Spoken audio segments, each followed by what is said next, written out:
तो चैप्टर शुरुआत से हमने देख लिया था, हमारे आसपास के पदार्थ, इतने टॉपिक हमको डिस्कस करने थे। उसके बाद मिश्रण क्या है, तो मिश्रण में देखा दो प्रकार के होते हैं, सामांगी और विषमांगी, जिसमें एक प्रैक्टिकल भी करा था कॉपर सल्फेट और पोटेशियम परमैंगनेट का। उसके बाद देखा था विलयन क्या है, उसी में आई थी मिश्र धातुएं, टिंचर आयोडीन क्या होता है, सोडा सोडा जल या कोक क्या होता है, वायु गैसों का मिश्रण है वो भी देखा था हमने, विलयन निलंबन कोलाइडी विलयन में अंतर पड़ा था। उसके बाद टिंडर प्रभाव बहुत अच्छे से देखा है अपन ने, टाइम बहुत अच्छा खासा दिया है इस पर। उसके बाद अपन ने देखा निलंबन और कोलाइड के गुणधर्म क्या है, कौन कौन से उसमें डिफरेंस है, बेसिक डिफरेंस क्या है और उनके उदाहरण क्या है। उसके बाद हम कल परसों से देख रहे थे मिश्रण के घटकों को पृथक्करण की कौन कौन सी तकनीकें हैं। तो हमने देखा था कल वाष्पीकरण एक तकनीक है, अपकेंद्रीकरण एक तकनीक है, पृथक्करण की ऊर्ध्वपातन विधि एक तकनीक है, क्रोमेटोग्राफी प्रभाजी आसवन एक विधि है। और उसके अलावा दो और विधियों के बारे में बोला जाता है, हालांकि ये बहुत कॉमन नहीं है इसलिए मैंने इसको नंबर में नाम नहीं दिया है, थोड़ी सी टिपिकल है और हम केवल इसका बेसिक नॉलेज गेन करके ही जो है वो पता लगा सकते हैं, क्योंकि थोड़ी सी जो रियल प्रैक्टिकल लाइफ में ये जो विधि है ये थोड़ी सी जटिल है, जटिल है मतलब कठिन है थोड़ी सी, है ना। इतनी आसानी से नहीं किया जा सकता है इसको, इसलिए बुक में भी आपको केवल नॉर्मली बता दिया गया कि ऐसा होता है ना। कैसे होता है वो बुक ने भी चर्चा नहीं करी, क्योंकि बहुत ज्यादा जटिल प्रक्रिया, अपन भी ज्यादा उस पर फोकस नहीं करेंगे, लेकिन बस मान लें कि ये चीज हमने पढ़ी है, ताकि हम बता सके बाद में कि हाँ 9th क्लास में हमने ये चीज थोड़ा सा गेन किया है, ये वाला नॉलेज हमने थोड़ा सा लिया है ना। तो ये हम देखेंगे।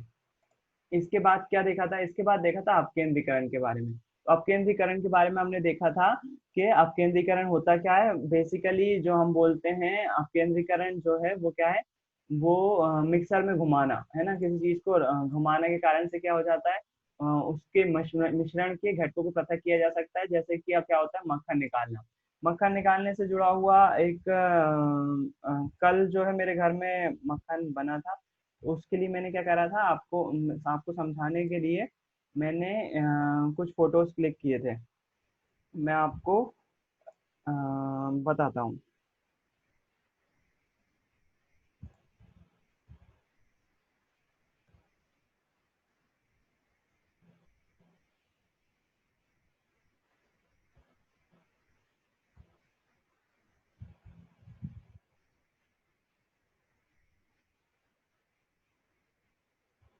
पहली स्टेप में क्या होता है, पहली स्टेप में ये जो मम्मी बना रही थी, जाहिर सी बात है मैं नहीं बनाता। मम्मी क्या करती, मिक्सर ग्राइंडर में जो अपनी मलाई, अपन डेली दूध में मलाई जमती है ना, उस मलाई को जो है वो इकट्ठा करते जाओ आप एक जार में और फ्रिज में रखते जाओ डेली उसको। और वो मलाई जो है वो ऐसे डब्बे में इकट्ठी जब हो जाए, इकट्ठी मतलब एक डब्बा पूरा भर जाए, उस डब्बे को क्या करो, आप कम डब्बे की भी बना सकते हो, जरूरी नहीं बड़ा डब्बा हो। मेरे यहाँ दूध ज्यादा आता है इसके कारण से बड़ा डब्बा यूज करा, कम डब्बे में क्या है मलाई इकट्ठी करते जाओ रोज की, और उसको क्या करो फ्रिज में रखते जाओ, ताकि वो सड़े ना, खराब ना हो, है ना। फिर उसके बाद क्या करो, जब वो डब्बा भर जाए तो उसको मिक्सर ग्राइंडर में लो। ग्राइंडर में एक इसके जार होता है तिकोना करके, 3 जार होते हैं उसमें ग्राइंडर में, एक स्क्वायर वाला होता है, एक चटनी वाला छोटा जार होता है, और एक और जार होता है जिसमें तिकोनी थोड़ी सी ब्लेड्स होती हैं, उस तिकोनी ब्लेड्स वाले जार का यूज करते हैं। उसमें क्या करते हैं, मक्खन डालते हैं, मक्खन डालने के बाद जो है उसको ट्रिम किया जाता, मतलब ग्राइंड किया जाता है, ग्राइंड करने से, और कैसे करते हैं, जैसे मतलब रुक रुक के ऐसे ऐसे, मतलब समझ रहे हो ना, मेरी आवाज से समझ रहे होगे आप, बार बार उसको जो है वो स्लो स्लो में जो है उसको बार बार मूव किया जाता है, बार बार चालू करके बंद किया जाता है, बंद चालू ऐसा करते हैं, ऐसे करके, है ना, धीरे धीरे। और जब ऐसा करते हैं हम, तो क्या होता है, यहाँ पर जो आपको इमेज दिख रही है, इसमें जो आपको ऊपर आता है वो दिख रहा है, ये सब कुछ क्या होता है, मक्खन होता है ना। इसी मक्खन को अगली इमेज में, और इसमें क्या करना पड़ता है, बार बार जो है वो पानी डालते रहना पड़ता है, इसमें पानी डालते जाओ और उसको बंद करके चलाते जाओ, थोड़ा थोड़ा चलाते जाओ, चलाते जाओ, चलाते जाने के बाद क्या होगा, आखिरी में आपको ये रिजल्ट मिलेगा। ये जो आपके आसपास जो पानी दिख रहा है वो मठा होता है, आपका सादा मठा जो होता है वो रहता है, और जो ऊपर ये अतरा रहा है पूरा ऊपर आ गया है उसको, वो मक्खन रहता है आपका। तो ये हाथ हाथ से निकाल के बता रही है मम्मी। तो इसमें आप देख सकते हो ये हाथ में जो है ये सारा व्हाइट मक्खन है ना। ये मक्खन होता है, ये आपको इस इमेज में और ज्यादा क्लियर दिख रहा होगा, जो नीचे दिख रहा है आपको, नीचे जो जार में बचा हुआ है पानी जैसा, वो क्या है, वो मठा है आपका, सादा मठा है। तो जो हाथ में है वो मक्खन है। तो मैंने सोचा आपको बता दूं ताकि आप जो हो अ, सीख पाओ कि कौन सी चीज क्या हो रही है ना। इसके बाद वापस आ जाते हैं अपन इस पर, किस पर, स्क्रीन पर। हाँ, तो ये अपकेंद्रीकरण का प्रैक्टिकल उदाहरण था कि अपकेंद्रीकरण में होता क्या है। तो अपकेंद्रीकरण में मक्खन बनाने के लिए जो है वो अपकेंद्रीकरण तकनीक का यूज किया जाता है। इसके अलावा हम अपकेंद्रीकरण का यूज कहाँ करते हैं, कल हमने देखा था रक्त की जांच करने में। रक्त की ऐसी मशीन होती है, उसमें परख नली जिसमें टेस्ट लिया रहता है हमने, वो डाल देते हैं हम, और क्या कर देते हैं, इसको इसको जो है वो ग्लाइंड करते हैं। ग्लाइंड करते हैं मतलब घुमाते हैं। घुमाने पे क्या होता है, रक्त जो है वो ऐसा सेपरेशन हो जाता है रक्त का। मतलब ये रक्त जो है वो चार चीजों से मिलकर बना हुआ होता है। Plasma, white blood cells, red blood cells और प्लेटलेट्स, इन चार चीजों से मिलकर बना हुआ होता है रक्त। तो उसमें जो है वो ये चारों चीज जो है वो अलग अलग अलग पृथक हो जाती हैं। ऊपर देखो आपको ये 55% और टोटल ब्लड जो है वो प्लाज्मा होता है। प्लाज्मा जो है वो अलग कर लिया जाता है। उसके बाद यहाँ पर जो है वो ब्लफी कोट रहता है ल्यूकोसाइट्स और प्लेटलेट्स का। यहाँ पर जो है वो प्लेटलेट्स आ जाती हैं, और नीचे जो है वो एंथ्रोसाइट हो जाता है, जो कि कितना होता है, 45% होता है। इसमें होती हैं आरबीसी और रेड ब्लड सेल्स और व्हाइट ब्लड सेल्स, इसमें होती हैं वो दो चीजें। बाकी दो चीजें, चारों भाग जो है वो अलग हो जाते हैं रक्त के। हम इसको अगर घुमाते हैं तो फिर उसके बाद इसकी टेस्टिंग कर ली जाती है, जिसके कारण से हमको बीमारी का पता लग जाता है। तो आपको यहाँ पर दिख रहा होगा ये चीज, ये ब्लड सैंपल क्या हो जाता है थोड़ा सा, ये आपको अब थोड़ा बड़ा करके दिखा दिया मैंने। ब्लड सैंपल इस मशीन में क्या करके रख के क्या करते हैं, घुमाते हैं बहुत तेजी से। तो वो ब्लड सैंपल कैसा होता है, इन तीन भागों में डिवाइड हो जाता है। हालांकि रक्त कितनी चीजों से मिलकर बना होता है, चार चीजों से मिलकर बना हुआ होता है। एक होता है प्लाज्मा, दूसरा होती है प्लेटलेट्स, तीसरी होती है आरबीसी और डब्ल्यूबीसी, तीसरी और चौथी होती है आरबीसी और डब्ल्यूबीसी। आरबीसी क्या है, आरबीसी है लाल रक्त कणिकाएं, रेड ब्लड सेल्स, लाल रक्त कणिकाएं। और डब्ल्यूबीसी क्या है, व्हाइट ब्लड सेल्स, श्वेत रक्त कणिकाएं, श्वेत रक्त कणिकाएं। ये दो चीज होती हैं, आरबीसी और डब्ल्यूबीसी।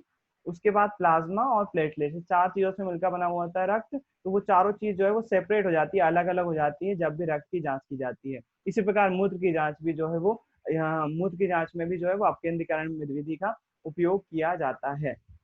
उसके बाद अपन ने देखा था पृथक्करण कीप। पृथक्करण कीप के द्वारा क्या कर रहा था, दो अघुलनशील द्रवों को अलग किया था। पानी और तेल को अलग करने के लिए हमने जो है वो पृथक्करण कीप का इस्तेमाल किया था। तो इस कीप का आपको प्रैक्टिकल भी दिखाया था। मिट्टी का तेल और पानी को हम जो है वो एक पृथक्करण कीप की सहायता से आसानी से अलग कर सकते हैं। उसी में आपको जो बोला था, एक और उदाहरण बोला था पृथक्करण कीप का, कि लोहे की वात्या भट्टी में लोहा जहाँ पर बनाया जाता है उसमें जो है इसका यूज किया जाता है। तो आपके सामने ये वाली जो स्क्रीन पे ये दिख रही है भट्टी, ये भट्टी जो है वो वात्या भट्टी है। वात्या भट्टी मतलब कि जिसमें लोहा बनाया जाता है। तो इस लोहे का डायग्राम जो है मैं आपको अलग तरीके से बताता हूँ, ताकि आप जान पाओ कैसे होता है लोहे में लोहे का काम। मैं थोड़ा सा आपको दूसरे टैब पे ले जाऊंगा।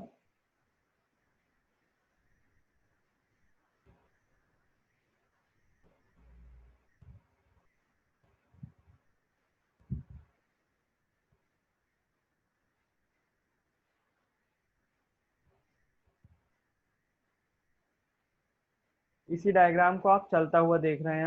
अब इसमें हो क्या रहा है वो देख लेते हैं। थोड़ा सा साइड में दिख रहा है, मैं उसमें आपकी ज्यादा मदद नहीं कर पाऊंगा। ये देखो ऊपर से एक चेन आई, ये जो है वो कच्चा माल, मतलब कि जिसमें मिट्टी मिली, मिट्टी में मैंने बताया था लोहा मिट्टी में घुला रहता है, वो इसको यहाँ पर डाल देता है। ये एक संरचना जैसी रहती है, नीचे सड़क जाता है, और वो कच्चा माल जो है वो कहाँ जाता है, नीचे आ जाता है टैंक में। अब इस टैंक में क्या करते हैं ये लोग, गर्म गैसेस प्रवाहित करते हैं, मतलब इसको बेसिकली गर्म करते हैं, है ना। गर्म करते हैं तो क्या हो जाता है, इधर टेम्परेचर देखो, इधर ऊपर तो 250 डिग्री सेल्सियस रहता है, नीचे 600, फिर 900, फिर 1250, फिर 1500। तो लगभग 1500 डिग्री सेल्सियस पे जो है इसको गर्म किया जाता है। यहाँ पर लिखा हुआ भी है बहुत स्रोत मतलब होता है गला, जिससे मिट्टी आ रही होती है ऊपर से। स्टॉक लाइन मतलब कि इससे ज्यादा नहीं होना चाहिए, लास्ट लाइन है। Steel line with heat and resistant brick, यहाँ पर जो है वो ईंट की दीवारें बनाई जाती हैं, बहुत मजबूत ईंट की दीवार रहती हैं, और स्टील और ईंट दोनों के मिक्सचर की रहती है वो।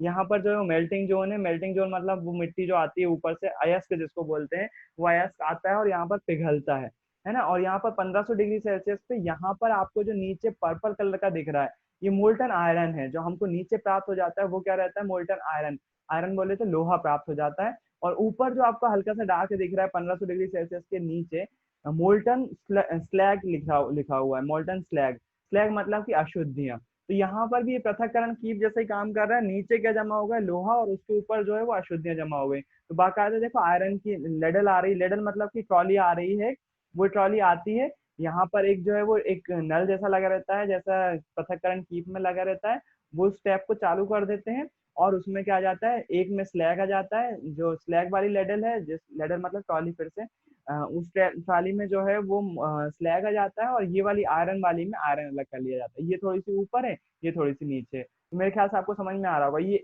हॉट एयर ब्लास्ट जो लिखे हुए हैं, इधर से गर्म हवा भेजी जाती है। मतलब क्या है, यहाँ से गर्म गर्म जो टेम्परेचर बढ़ रहा है ना, गर्म करने के लिए हवा हवा के द्वारा उसको गर्म किया जाता है। आप यही बोल सकते हो कि जो आप आग जला रहे हो, वो आग इधर से भेजी जाती है, साइड से भेजी जाती है। तो ये एनिमेशन के माध्यम से आपको बताया कि लोहा से लोहे लोहे को निष्कर्षण में किस तरह से यूज किया जाता है, किसका, पृथक्करण कीप का। तो ये दो हो गई, दो विधि हो गई, अपकेंद्रीकरण और पृथक्करण कीप। इसके अलावा वाष्पीकरण विधि तो थी जो कि आपने देखी। उसके बाद अगली जो मेथड आ रही है वो कौन सी है, वो है ऊर्ध्वपातन विधि, जो कि कल हमने बात कर ली। कल आपको इससे जुड़ा हुआ एक वीडियो भी दिखाया था कि ऊर्ध्वपातन विधि में क्या किया जाता है। ऊर्ध्वपातन विधि में जो है वो अमोनियम क्लोराइड और नमक के मिक्सचर को जो है वो अलग कर लिया जाता है। या फिर आप बोल सकते हो कि जो कपूर और नमक का मिक्सचर होता है उसको भी अलग किया जा सकता है ना। तो ऊर्ध्वपातन विधि हमने देखी थी, कल देख चुके थे हम। ऊर्ध्वपातन विधि जो है वो, और एक एक चीज आप देख रहे हो, हर डायग्राम के नीचे बुक में बाकायदा लिखा रहता है चित्र क्रमांक कितना इतना, और क्या है उस चीज का नाम, ऊर्ध्वपातन प्रक्रिया द्वारा अमोनियम क्लोराइड तथा नमक का पृथक्करण। ये लिखने की तकनीक बहुत अच्छी है और आपको साइंस में इसका यूज करना है। हर डायग्राम के नीचे आपको लिखना है चित्र, और एरो करके उसका चित्र का नाम लिखना है। अगर बड़ा नाम है तो देखो यहाँ पैराग्राफ राइटिंग ऐसे की जाती है, चित्र के नीचे जो नाम लिखा जाता है वो एक लाइन के नीचे, इस लाइन के नीचे, दूसरी लाइन इसके नीचे शुरू कर दी जाती है। ये आपको परीक्षा से जुड़ी हुई एक टिप है, जो कि धीरे धीरे मैं लगातार देता रहता हूँ, अलग अलग प्रकार की टिप। साइंस में ये टिप बहुत यूज की जाती है। बाकी और किसी सब्जेक्ट में डायग्राम इतने ज्यादा बनाने की जरूरत नहीं होती है, लेकिन साइंस में आप जितने डायग्राम बनाओगे आपकी मार्किंग उतनी ज्यादा अच्छे से होगी, और जितने तरीके से डायग्राम बनाओगे उतनी अच्छे से मार्किंग होगी। तो ये हेडिंग लिखने का तरीका साइंस में जो लिखा जाता है वो डायग्राम के नीचे चित्र करके उसका नाम लिख दिया जाता है। ये तरीका बहुत सही है, इसका यूज आपको भी करना चाहिए। इसके बाद जो अगली मेथड है वो है क्रोमेटोग्राफी, है ना। क्रोमेटोग्राफी जो है, उस मेथड में क्या करा जाता है, इस मेथड में जो है वो डाई के अलग अलग रंगों को विभक्त कर लिया जाता है। इस मेथड में एक प्रयोग किया जाता है, उसमें फिल्टर पेपर लेते हैं हम, और उस फिल्टर पेपर पे डाई की कुछ बूंदे रख देते हैं, और उस बूंद को उस फिल्टर पेपर को क्या कर देते हैं, हम पानी के में डुबो कर रख देते हैं। तो पानी नीचे देखो, आपको यहाँ पर दिख रहा होगा, ये जो है वो पानी का लेवल है, यहाँ पर पानी रखा हुआ है, ये अलग ही बीकर में दिख रहा है, इतना पानी भरा हुआ है। इन्होंने फिल्टर पेपर रख दिया, और बूंद कहाँ लगते हैं, बूंद पेपर पे यहाँ रखी जाती है, यहाँ यहाँ पर ये लोग जो है वो टेप लगा दिया है इन्होंने, इसलिए आपको एक्यूरेसी के साथ इधर दिख रहा है, ऐसा टेप लगा दिया ताकि इससे ऊपर ना जा पाए वो, है ना। तो यहाँ पर उन्होंने टेप लगा दिया, इसको पानी में भर के फिल्टर पेपर को डाल दिया। पानी क्या होगा, इस फिल्टर पेपर की सहायता से ऊपर चढ़ेगा। आपने देखा होगा सूती कपड़े में भी ऐसा होता है। सूती, अगर आपकी टॉवेल अगर घर में हो, अगर आप उसको किसी ऐसी जगह पे टांग दो, और नीचे जो है उसके नीचे वाला सिरा जो है वो आप किसी पानी से भरे हुए मग में रख दो, या किसी बर्तन में रख दो, उसका निचला वाला सिरा, तो वो धीरे धीरे आप देखो कुछ घंटे बाद पानी पूरा सोख लेगी टॉवेल, और पानी कहाँ चढ़ जाएगा, पूरा ऊपर की तरफ चढ़ जाएगा। मैंने क्या बोला, आपको समझ में आया। मैंने बोला, यदि किसी टॉवेल को ऐसे आपने टांग के रखा है, किसी खूंटी पर टांग दिया, किसी एंगल पर टांग दिया, और नीचे क्या करा, अगर आपने किसी गिलास में पानी भर के रख दिया, या मग में पानी भर के नीचे रख दिया, और इसको हल्का सा डुबो दिया उसमें, तो आप कुछ घंटे बाद देखोगे जो बर्तन में पानी था, वो पूरा पानी जो है वो ये सोख लेगा, ये पूरी तरह से सोख लेगा, और पूरा पानी जो है वो कहाँ हो जाएगा, ऊपर की तरफ चढ़ने लगेगा, और लगभग लगभग हो सकता है आपकी आधी तौलिया या पूरी तौलिया जो है वो भीग जाए। इस प्रैक्टिकल को करके देखिएगा। इसी प्रैक्टिकल का यूज हम जो है मालूम काय में कर सकते हैं, जब कभी हम घर से बाहर जा रहे हो, जब कभी घर से यदि हम बाहर जा रहे हो और गमलों में पानी देना, हमारे घर में गमले लगे हुए रहते हैं, अब वो गमलों में डेली पानी देगा, अब घर में कोई भी नहीं है तो पानी कैसे देंगे। उसके लिए एक तकनीक यूज कर सकते हो आप, एक बर्तन में जो है वो एक सूती कपड़ा जो है वो डुबो लो, और उस सूती कपड़े को जो है वो लंबा करके पूरे गमलों में बिछा दो, जिससे वो बूंद बूंद पानी जो है वो नीचे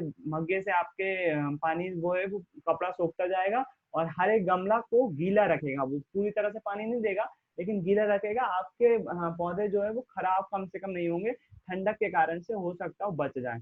हालांकि एक दिन में ही वो पानी पूरी तरह से सूख जाएगा, अगर इतना टेम्परेचर अभी के मुकाबले अभी के जैसा रहा यदि, तो वो सूख जरूर जाएगा, लेकिन फिर भी एक दिन जो है वो आपके पौधे कम से कम बच जाएंगे, एक दिन के लिए आप बाहर जा सकते हो आसानी से। तो ये एक वो होती है, क्या बोलते हैं, क्रम होता है, जिसमें पानी जो है वो धीरे धीरे जो है वो सूती कपड़े पे क्या होता है, ऊपर चढ़ता जाता है। इसमें जो कपड़े बनते हैं वो रुई से बनते हैं, है ना। रुई को जो हम साइंटिफिक लैंग्वेज में बोलते हैं, रुई जो है वो सेल्यूलोज होती है। क्या होती है? सेल्यूलोज होती है। उस सेल्यूलोज की संरचना ही ऐसी होती है।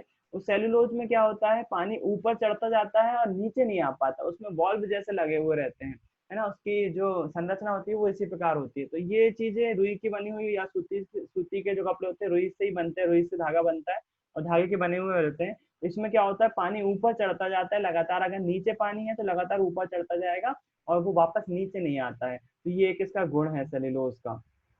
अ, तो मैं आपको बता रहा था कि क्रोमेटोग्राफी क्या होती है। क्रोमेटोग्राफी में हम एक फिल्टर पेपर लेते हैं, उसको पानी में डुबो देते हैं और उसको डुबोने से पहले यहाँ पर अलग अलग कलर की जो है वो स्याही यहाँ पर पुट कर देते हैं, ऐसे डॉट के फॉर्म में, ऐसे डॉट डॉट बना देते हैं। और जब इसको डुबोते हैं तो पानी क्या होता है, ऊपर की तरफ चढ़ता है। पानी ऊपर चढ़ता है ना, तो ये जो डाई के कलर हैं, अलग अलग कलर रहते हैं, इनको भी ऊपर लेता हुआ चला जाता है। जैसे कि आपने चौक के केस में भी देखा, हमारी कशिश ने जो पहला प्रैक्टिकल किया था वो बहुत सही था। मैं आपको उसकी इमेज दिखाता हूँ। मैं किस प्रैक्टिकल की बात कर रहा हूँ, मैं इस प्रैक्टिकल की बात कर रहा हूँ। कशिश ने जब कशिश ने डाली थी कि इसने डाली थी, जिसने भी डाली हो, पूजा ने डाली थी, हाँ, पूजा ने डाली थी। ये इमेज में आपको दिख रहा होगा, ये चौक के ऊपर देखो दो कलर दिखाई दे रहे हैं। अब इन्होंने पता नहीं एक कलर का यूज किया था क्या दो कलर का, लेकिन देखो ये ऊपर चढ़ते हुए दिख रहा है। और अगली पिक्चर में जो है वो, और आपको देखो यहाँ पर ये जो कलर था ये रेड वाला कहाँ पहुंच गया। पहले कलर कहाँ था, ये वाला रेड वाला यहाँ पर था, देखो रेड वाला कहाँ पर है पहले। पानी जो है वो देखो, आपको चौक भी धीरे धीरे गीली दिख रही होगी, नीचे जब पानी में डूबी हुई है, धीरे धीरे पानी देखो ऊपर चढ़ रहा है। यहाँ पर चौक आपको गीली दिख रही है, ये वाली हिस्से में, है ना, गीला एरिया यहाँ पर दिख रहा है। धीरे धीरे पानी जो है वो ऊपर चढ़ता जाता है, और ऊपर चढ़ने के साथ साथ क्या हो जाता है, कलर जो है वो, ये दूसरा वीडियो आ गया, किसी बच्चे ने भेजा होगा, जीत ने भेजा था शायद। ये बहुत सही लगा था मुझे, बहुत अच्छा लगा था, आपने किया प्रैक्टिकल मेरे बोलने पे, है ना। बाकी बच्चों ने पता नहीं क्यों नहीं किया, और पता नहीं देखा भी कि नहीं देखा, वो कितना अच्छा प्रैक्टिकल था। ये कलर जो है वो धीरे धीरे देखो आपको ऊपर चढ़ता जा रहा है, और वो जो कलर होता है वो फैलता जाता है। सेम केस आप भी करके देख सकते हो। आप अगर आज नहीं हुआ है आपसे, तो चौक को फिर से आप इस कंडीशन में रखिएगा, इसको पानी में डुबोइएगा, कलर जो है वो स्केच पेन यूज करिएगा, और आपको ये कलर जो हल्का सा फैलता हुआ दिखेगा ना, ये जब तक चौक गीली रहेगी तब तक ही दिखाई देगा, उसके बाद आपको दिखाई नहीं देगा। इसलिए आप क्या करो, जब जब ज्यादा देर मत करो उसको, जब तक पानी देखो अभी पानी जो आधी चाक से ऊपर चढ़ चुका दिख रहा है इस फोटो में क्लियरली। तो पानी जैसे जैसे ऊपर चढ़ते जाएगा, तो उनके कलर को जो है वो अलग करते जाएगा। मतलब क्या हुआ, मतलब ये हुआ, जो इन्होंने कलर लिया था उस चौक पे, एक कलर अगर लेंगे हम, एक कलर कोई सा भी लेंगे, अगर हम उसको पानी में डुबो देते हैं तो वो कलर ऊपर तो चढ़ता जाता है, साथ साथ हमको ये पता चलता है कि वो कलर जो है वो केवल एक कलर नहीं है, वो उस कलर में जो है वो और भी कलर मौजूद होते हैं, है ना। तो एक कलर जो बना हुआ होता है वो सिंपल केवल एक कलर से नहीं बना हुआ होता है, वो कई प्रकार के कलर से मिलकर बना हुआ होता है। जिस कलर से मिलकर बना होता है, हमको चौक पे उस कलर के जो है वो पिगमेंट्स बोलते हैं, इसको इंग्लिश में शब्द यूज किया जाता है पिगमेंट्स। हिंदी में जहां तक है वर्णक यूज बोलते हैं इसको, वर्णक, है ना। तो वो उस प्रकार का जो पिगमेंट, हम तो इंग्लिश में बोलेंगे कोई दिक्कत नहीं, आप लिख भी सकते हो, पा में छोटी मात्रा पिगमेंट। उस पिगमेंट में अलग अलग कलर जो है वो अलग अलग पिगमेंट से बने हुए रहते हैं, और वो पिगमेंट जो है वो हमको इजीली दिखाई दे जाता है चौक वाले प्रैक्टिकल में। सेम केस यहाँ पर फिल्टर पेपर में भी यही होता है, जो कलर होता है वो धीरे धीरे ऊपर बढ़ता जाता है, और जो है वो हमको पता चलता है कि एक कलर जो है वो किसी एक कलर से मिलकर नहीं बना है, वो दो से मिलकर बना हुआ है। जरूरी नहीं है दो से मिलकर बना हुआ हो, वो एक कलर से, यहाँ पर डार्क ब्लू और हल्का ब्लू भी हो सकता है, बिल्कुल हो सकता है। यहाँ पर पिंक दिख रहा है आपको, यहाँ पर ये डार्क पिंक है, ऊपर हल्का पिंक हो जा रहा है, यहाँ पर ये येलो है, और कोई कलर भी हो सकता है। तो अलग अलग कलर के डॉट इन्होंने यहाँ पर लिए हुए थे, जिसके कारण से हमको अलग अलग कलर के यहाँ पर जो पिगमेंट्स मिल रहे थे ऊपर चढ़ते हुए, अलग ही दिख रहे थे वो, है ना। इसके बाद जो है इसका यूज और कहाँ किया जाता है, इसका यूज, क्रोमेटोग्राफी का यूज वैसे करते कहाँ है, क्रोमेटोग्राफी का यूज करते हैं डाई के अलग अलग रंगों को प्राप्त करने में किया जाता है। क्रोमेटोग्राफी का क्या करते हैं, जैसे मान लीजिए आपने देखा ना स्केच पेन में केवल एक कलर का यूज करा था, आपने चौक को कर दिया था, मान लीजिए रेड करा था, वो ऊपर गया तो आपको पता चला ये रेड केवल रेड से नहीं मिलकर बना हुआ है, इसमें हल्का सा येलो भी है, इसमें हल्का सा ब्लू भी है। तो ऐसा हो सकता है, ऐसा पता चल जाए आपको। मैंने पर्पल कलर लिया था, पर्पल कलर में जो है वो जैसे ही ऊपर गया था तो उसमें ब्लू था। पर्पल कलर कैसा होता है, पर्पल ये होता है ना, पर्पल कलर लिया था, वो जैसे ही ऊपर गया था तो उसमें ब्लू था और येलो भी था। अजीब बात है, लेकिन येलो था, है ना। लेकिन अभी वो मैंने सोचा था आपको बताऊंगा, लेकिन अभी वो चौक देखी तो वो सूख गई है और उस पर जो है वो केवल पर्पल कलर ही दिखाई दे रहा है, बाकी और कोई कलर दिखाई नहीं दे रहा है। तो इसलिए मैंने आपको बोला जब चौक गीली रहती है तभी आप उसको देखो, तभी कलर दिखाई देंगे और बहुत अच्छा लगेगा आपको। आपको एक नॉलेज वाली बात पता चलेगी कि हमने जो है वो एक कलर में जो है वो एक ही कलर नहीं है, और भी बहुत सारे कलर हैं। इसका यूज और कहाँ किया जाता है, और भी किया जाता है। कई प्रकार के पौधे होते हैं जिनकी पत्तियां रंग बिरंगी होती हैं। उन रंग बिरंगी पत्तियों में हम ये याद कर सकते हैं कि क्या ये जैसे ये येलो कलर की पत्ती दिख रही है, तो हमको ये पता करना है इस प्रैक्टिकल से कि क्या सच में केवल एक ही कलर है इस पत्ती में और कोई कलर नहीं है। तो हम क्या करेंगे, उसका रस निकाल लेंगे। जिस भी पत्ती का हमको ट्रीट करना है, जैसे हरी का करना है या इसका करना है या इसका करना है, तो हम उसका क्या करेंगे, उसका रस निकाल लेंगे, उसको निचोड़ लेंगे। और उसको निचोड़ने के बाद क्या करेंगे, उसके रस में ये फिल्टर पेपर को डुबोएंगे। जब आप डुबोगे तो आपको पता चलेगा नहीं ये केवल एक कलर नहीं है, इसमें आपको थोड़े थोड़े हल्के अलग कलर भी दिखाई देंगे, है ना। ऐसा भी होगा आपके साथ। अच्छा, एक प्रैक्टिकल में मुझे नहीं मालूम होगा कि नहीं होगा। एक प्रैक्टिकल आपके पास फिल्टर पेपर तो होगा नहीं, जाहिर सी बात है, सभी के पास नहीं होता है फिल्टर पेपर। वो फिल्टर पेपर विशेष प्रकार के बने हुए रहते, पानी उसमें ऊपर चढ़ रहा होता है। हो सकता हो किसी के घर में मिल भी जाए, लेकिन सभी के पास नहीं होता है। इसी से जुड़ा हुआ एक और प्रैक्टिकल आप कर सकते हो। मैं फिर बोल रहा हूँ, मुझे नहीं मालूम वो होगा कि नहीं होगा, लेकिन आपने जो चौक वाला प्रैक्टिकल अभी स्याही से करा, जो स्केच पेन से करा, घर में अगर कोई गेंदे का फूल हो या कोई ऐसा कलरफुल फूल हो जिसको निचोड़ने पर कलरफुल कलर निकल रहा हो, रंग बिरंगा रस निकल रहा हो, है ना, कोई भी हो सकता है आपके घर में गेंदे का फूल सबसे अच्छा, उसमें येलो कलर निकलेगा, आप जानते हो। या तो उसमें देख सकते हो, या फिर गुलाब में जहां तक है रेड कलर का नहीं निकलेगा।